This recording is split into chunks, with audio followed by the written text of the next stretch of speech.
విజయ కనకదుర్గాదేవి ఆలయం ఉన్న బొరుసువారి సావరం గ్రామం నిజంగా ఆధ్యాత్మికతతో నిండిన పవిత్ర స్థలం.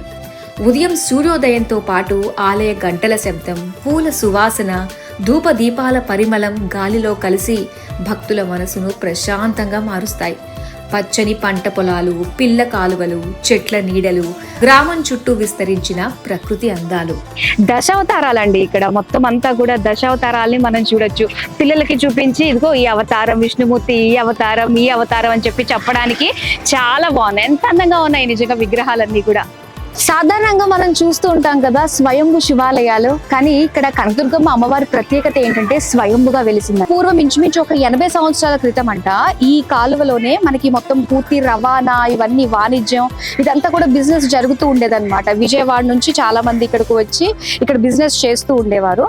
సో ఆ క్రమంలో ఏంటంటే ఇక్కడ సిమెంట్ బస్తాలు ఉన్నాయి. అందులో నుంచి ఒక సిమెంట్ బస్తాలో నుంచి ఒక ఆకారం బయటకు వచ్చిందంట. అది ఎగ్జాక్ట్ గా అమ్మవారి మొహం, చేతులు, కాళ్ళతోటే కనిపించిందంట. అది చూడంగానే ఇక్కడ వాళ్ళందరూ కూడా అమ్మో సాక్షాత్తు అమ్మవారే ఈ విధంగా ఆవిర్భవించిందా అని అమ్మవారిని ఇదిగో నా వెనక ఉన్న ఈ టెంపుల్లోనే ప్రతిష్టాపన చేశారు. అప్పటి నుంచి అమ్మవారు నిత్యం కూడా పూజలు అందుకుంటూ కోరిన కోరికలు తీస్తున్న కొంగు బంగారంగా వాసిల్లుతుంది.